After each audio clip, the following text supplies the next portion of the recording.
What is up, guys? Back with another one, and today I thought it'd be pretty cool if we could get into a little story.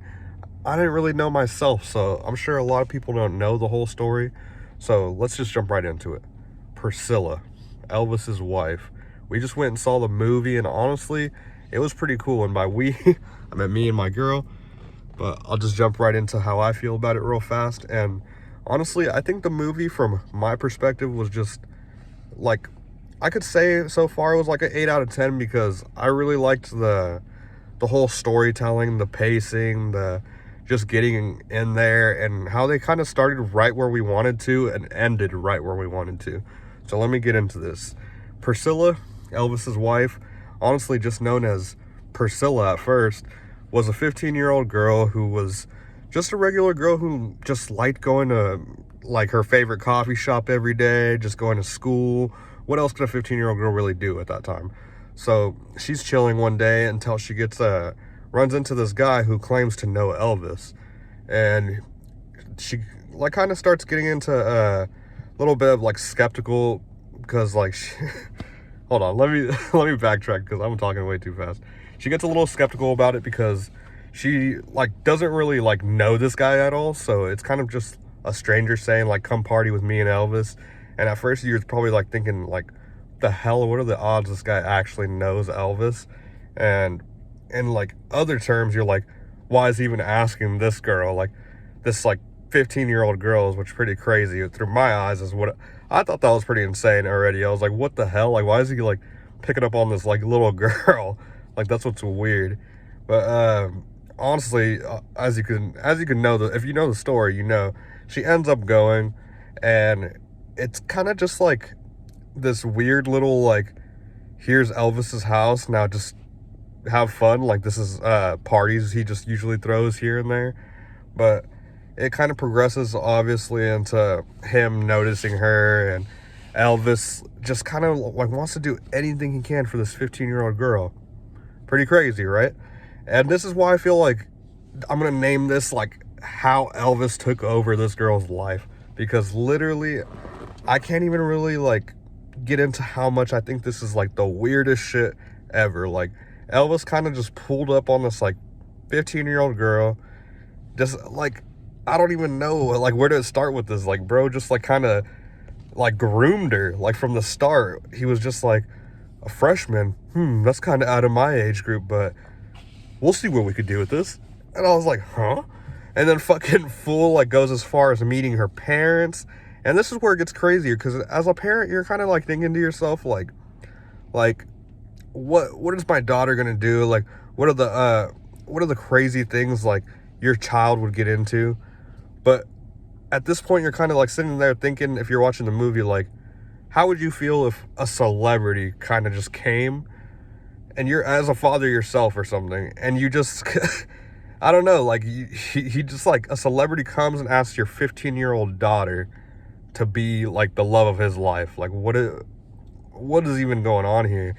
And honestly, it's a lot of creepy stuff that I just didn't even really think like a lot of people really looked at back then, because people treated it as normal, because like literally his friend groups were just like taking her out shopping with them, and like they were all just checking out this little girl as she tries on dresses and stuff. And it's like, what the fuck? Like they're like, no, everyone's cool with this, so I guess that's just like kind of thrown in there. Like no one really like even gives a shit that it's just like a young ass girl.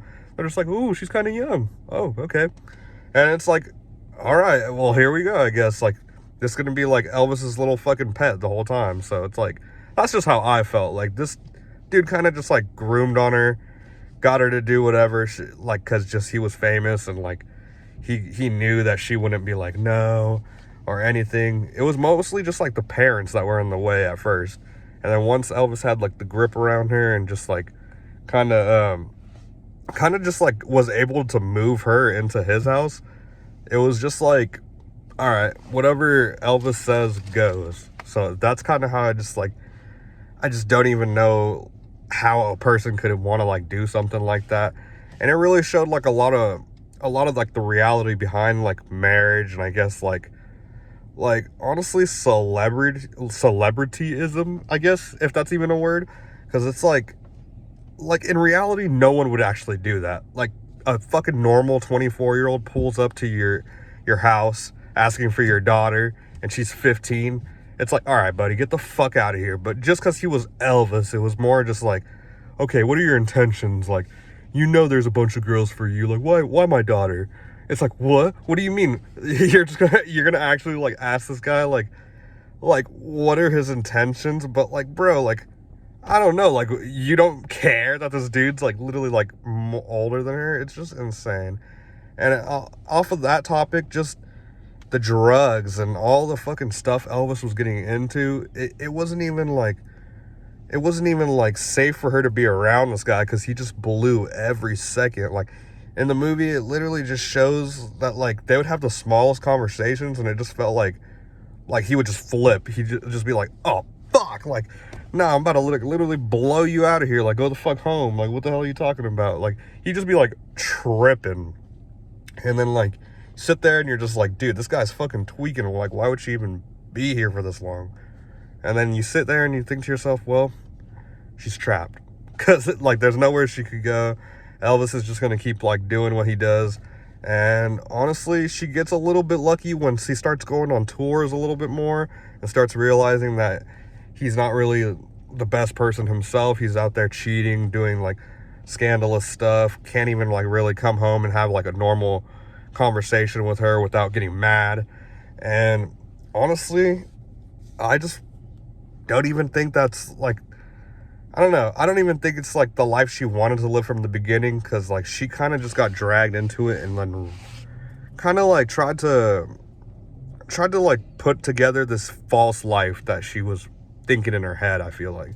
Because, like, anybody who's in that situation normally would probably just, like, bounce out of there, like, whatever. But just because it was Elvis, and just because, like, she threw away most of her life for this guy, like, she couldn't really do much with it, because she was in another state, at another person's house, just literally, like doing whatever she can. So that's why I thought it was pretty cool. And I'll probably end it off with my opinion, just with saying, like, they ended the movie. I don't want to spoil it, like, too much for the movie for people who actually want to see it, but I thought it ended off pretty good, because the only thing I will say is that they didn't really get into Elvis's, like, death, obviously, because, like, Elvis is dead, we all know. And so they didn't really get into Elvis's death at all. So I felt like that was kind of good, because we were focusing on Priscilla. The movie's called Priscilla. It wasn't like Elvis documentary. It wasn't Elvis whatever. It was Priscilla, and that's what it was. So it's like, kind of, you get what you get, and the story is what it was meant to be. And I was kind of happy with that. It was pretty cool. And you guys should really go check it out for yourselves if you want to get the bigger detailed picture. Elvis ruined Priscilla's life. That's probably going to be the title. How do you feel about it, my girl? You want to go ahead and throw your 2 cents? I liked it. I feel like it was like a movie for, like, the women up there type of thing. Yeah. Because honestly, I was feeling like a little bit like, you go, sis. Like, the whole time I was like, she got this. Like, she's really about to, like, get her whole life together and just get out of there once, like, she figures out what she's doing. I don't want to spoil it, but obviously, if you know the story, you know. And if you probably knew that she was still alive, then you know, you're probably kept up to date with her. But I didn't even know she was still alive when I went in there, and I saw that the movie was kind of made by her too. It said, like, directed by her, or, like, not directed but produced. I was like, holy shit. And then it was kind of, like, based on a book that she wrote called, like, Me and Elvis. So, man, there's stories in life that sometimes you even really want to, like, didn't really think you wanted to know, but once you hear them, you're like, holy shit, that's crazy. Bless you, baby. but knowing that now, that this was happening behind the scenes with Elvis, do I respect him? No. Did I ever respect him? No. But literally, it just made me kind of feel, like, more kind of weird about it, because I was like, damn, like, Elvis was getting away with this? Like, what the hell? What was even going on behind? Like, no one really even, like, knows, I guess, like, what happens behind the scenes sometimes. Because, like, just seeing it at first, I was like, dude, she's 15. Like, she literally, like, goes to his party, says, yeah, I'm in 9th grade. And he goes, dang, And the next scene is just like them making out. And I'm like, just like, huh? I'm like, dude just heard that and was just like, all right, here we go. He's like, saddle up. 15-year-olds on the roll. Yeah, also, I just feel like I couldn't believe that at all. Even like, it's even weird because I feel like he tries to justify it by not having sex with her. So I'm just like, what the fuck? Like, they're together for like probably like 2 or 3 years at that point, and she's like, I think she's getting to like 17, and she like keeps trying to like have sex with him, and then he's just like, no, I'll do it when the time's right. Like, you already know once this goes down, like it will change. Everything will change. And I'm just like, motherfucker, you're just waiting for her to turn 18. I was like, no one is like, everyone sees what you're doing, bro. Like, come on now, talking about like, oh, I'm waiting for the right time. Like, bro, she's 15, Elvis. Yeah, it's honestly a one reason why a lot of people hate Elvis. That's crazy, bro. So I guess Elvis could get away with pedophilia, but since he's dead, no one cares. And since you care to click on this video, go ahead and like, comment, subscribe. I'm going to go ahead and review another movie called The Holdovers. Not a lot of people even know about it, so let's review it, motherfucker. See you guys next time.